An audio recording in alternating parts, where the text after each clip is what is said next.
What is activated charcoal, and is it good for anything?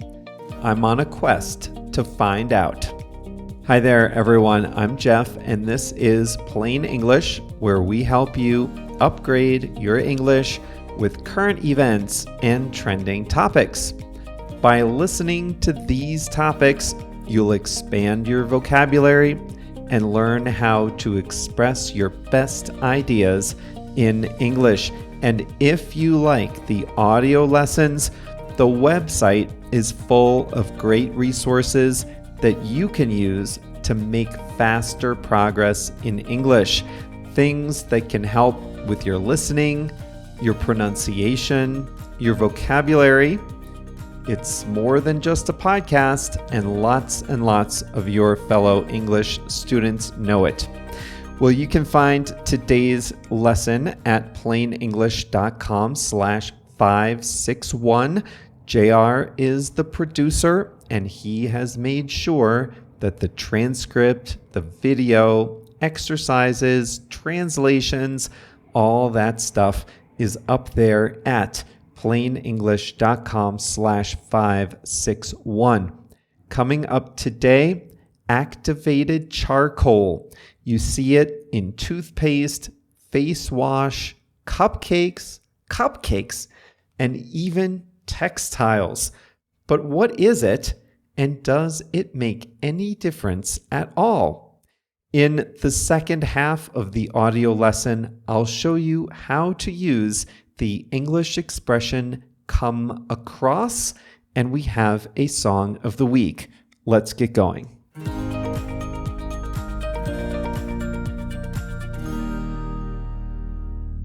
I was wandering the aisles of Walmart the other day when I came across a funny product. It's a washcloth made with activated charcoal. And it reminded me that before I came to Mexico last year, I kept seeing activated charcoal in more and more personal care products. Toothpaste, face wash, bars of soap. You can even buy it as a pill or a powder. But this was the first time I had seen it in a fabric, so I decided to investigate. Activated charcoal, or activated carbon, it's the same thing. It's a form of carbon. It starts as wood, sawdust, or coconut shells. It's then treated with oxygen and heated to a very high temperature. The result is a fine, dark gray, almost black powder called activated charcoal. This activation process does two important things. It strips the carbon of all other molecules, so it's free of impurities. And second, it makes the molecules porous. Porous means it has a lot of holes in it. And because it has a lot of holes in it, it has a large surface area.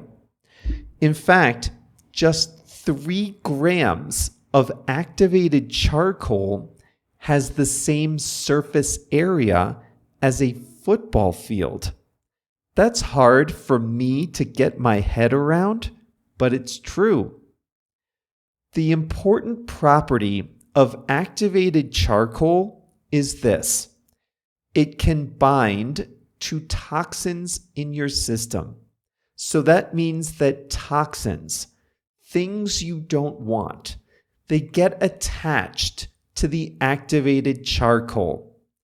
And since your body doesn't digest activated charcoal, the charcoal and the toxins attached to it just pass out of your system the same way everything else passes out of your system. Now, one of the most important uses of activated charcoal is as an antidote to poisoning or drug overdoses. It's most effective in the first few hours after ingesting a harmful substance, and it doesn't work on everything. Charcoal doesn't help with alcohol, for example. But doctors and emergency medical technicians can use activated charcoal pills and powders to neutralize the negative effects of some poisonous substances. Because activated charcoal binds to toxins, it can also do some of your kidneys' work for you. Now, most people's kidneys have plenty of capacity and they don't need this extra help. But if you have kidney disease, activated charcoal can help intercept some toxins before they reach your system, relieving your kidneys of some work. Charcoal can bind to gas, so some people find that taking activated charcoal in powder or pill form can help reduce intestinal gas and bloating.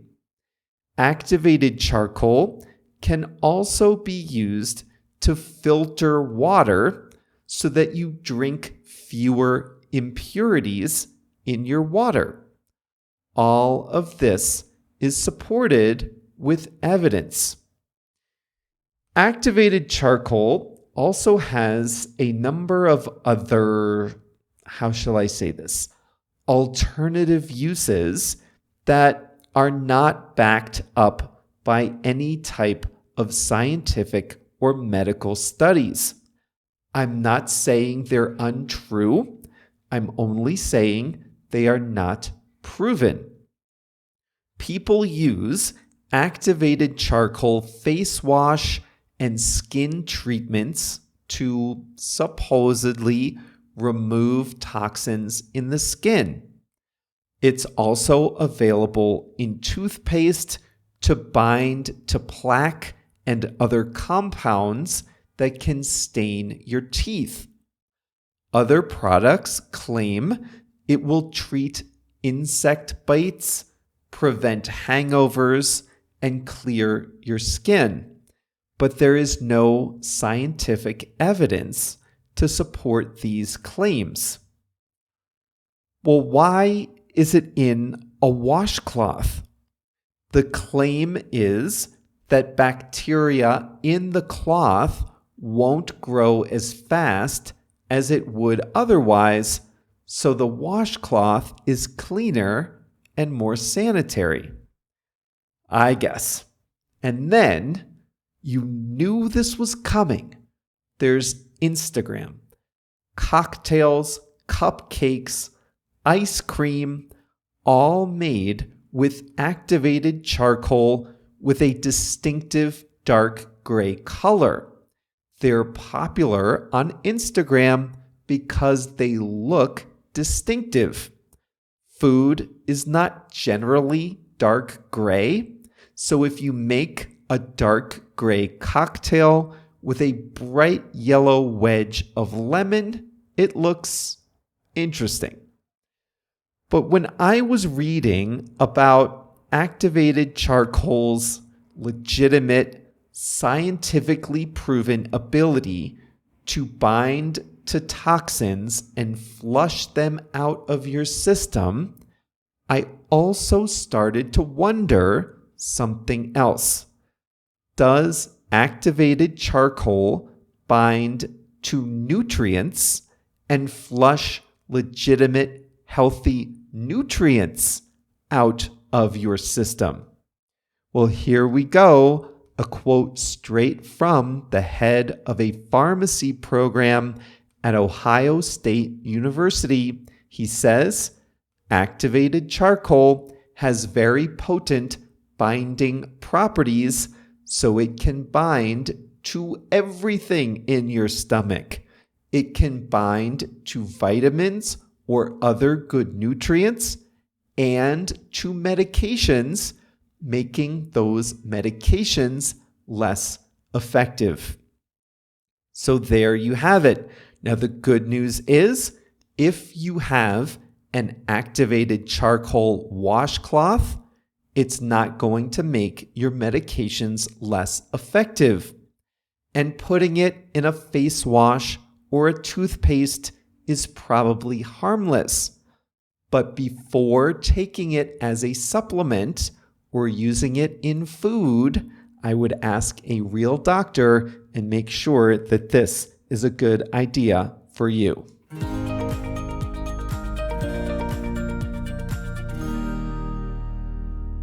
Americans will pay for anything. They will believe any marketing claim.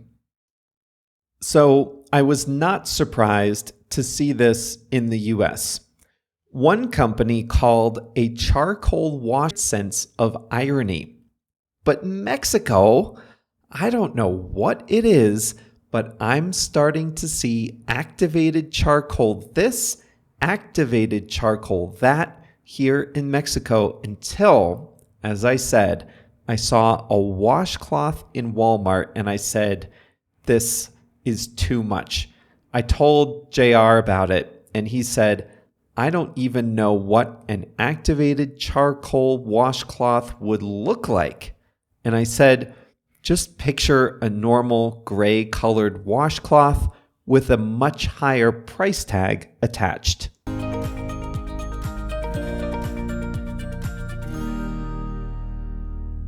Now I'm going to show you how to use the expression come across. To come across something is to encounter it, to find it, to see it without looking for it. It's either unexpected or it's by chance. When I go to Walmart, I'm not a very disciplined shopper. I just kind of wander around. I get the stuff I go in for, but I also walk up and down the aisles for a few minutes.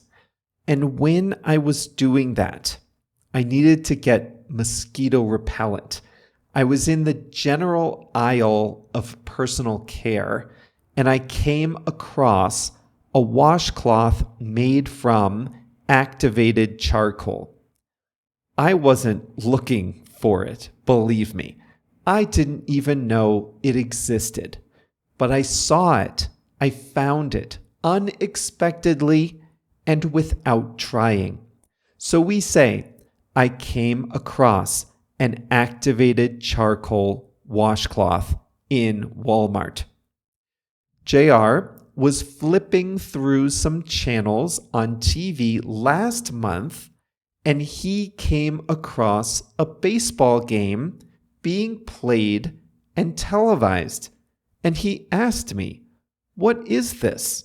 Because our American and Canadian Baseball League had not yet started. It was something called the World Baseball Classic, which is kind of like a World Cup, but for baseball. JR wasn't looking for this, but he did find it. I moved recently. I told you that. I moved from Chicago to Mexico, and I came here with 5 suitcases. And back in Chicago, I had a pretty big apartment. And so I had the important job of going through all my stuff and filtering out what I wanted to take, what I wanted to put in storage, and what I wanted to get rid of. And during that process, I came across a lot of old stuff that I really am glad that I kept, but that I had forgotten about. So I was cleaning out my closets and found boxes. I opened the boxes, and inside were things that brought back good memories. Now remember, I wasn't looking for those things. I was just trying to see what boxes to put in storage and what not to, but I did find them, and they brought back good memories. You can use come across with a person too. Here are two things that are funny that have happened to me. I was walking in the center of Mexico City, and I came across someone wearing a t-shirt that had the name of my hometown in Connecticut. I grew up in a town called Brookfield, Connecticut. It has a population of about 18,000 people, and it was even smaller when I lived there. It's not a tiny town, but by no means is it big. But I came across someone in Mexico City wearing a t-shirt from my hometown, and I asked him where he got it and if he's been to Brookfield, and he said he got it at a second-hand store. Oh well. Well, then I came across someone who was wearing a t-shirt that said Wawa. Now this is even stranger. Wawa is a chain of convenience stores and gas stations in Pennsylvania and New Jersey, and it has a cult following. People love Wawa.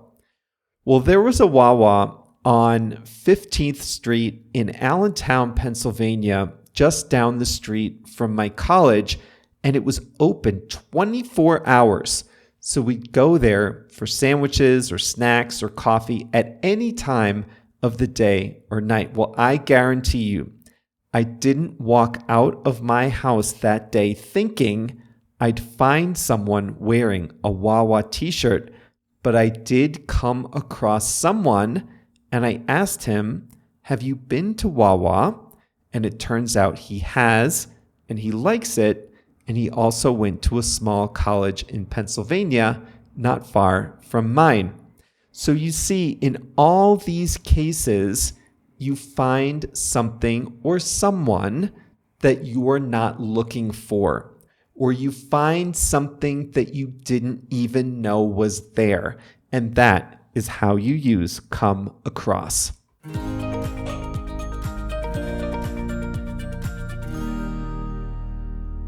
Now it's time for JR's Song of the Week. He has selected Where Is My Mind by the Pixies. This played in the final scene of the movie Fight Club. The frontman is the most popular, well-known member of a band. The frontman, Black Francis, said he wrote the song after going scuba diving and being chased by a small fish. Well, on that note, we will say goodbye for today. Thank you for making plain English a part of your English studying routine. A lot of you listen in the car, you listen at home. One listener told me the other day she listens while pushing the stroller with her newborn. I told her, play it out loud, get the kid started early. He won't understand it, or she, but get them started early listening to English. It can only help. But if you have a little more time to dedicate to English and you want to interact a little more with us, then you can find some great resources on our website at plainenglish.com. And this lesson is at plainenglish.com/561. We'll be back with number 562 on Monday. See you then.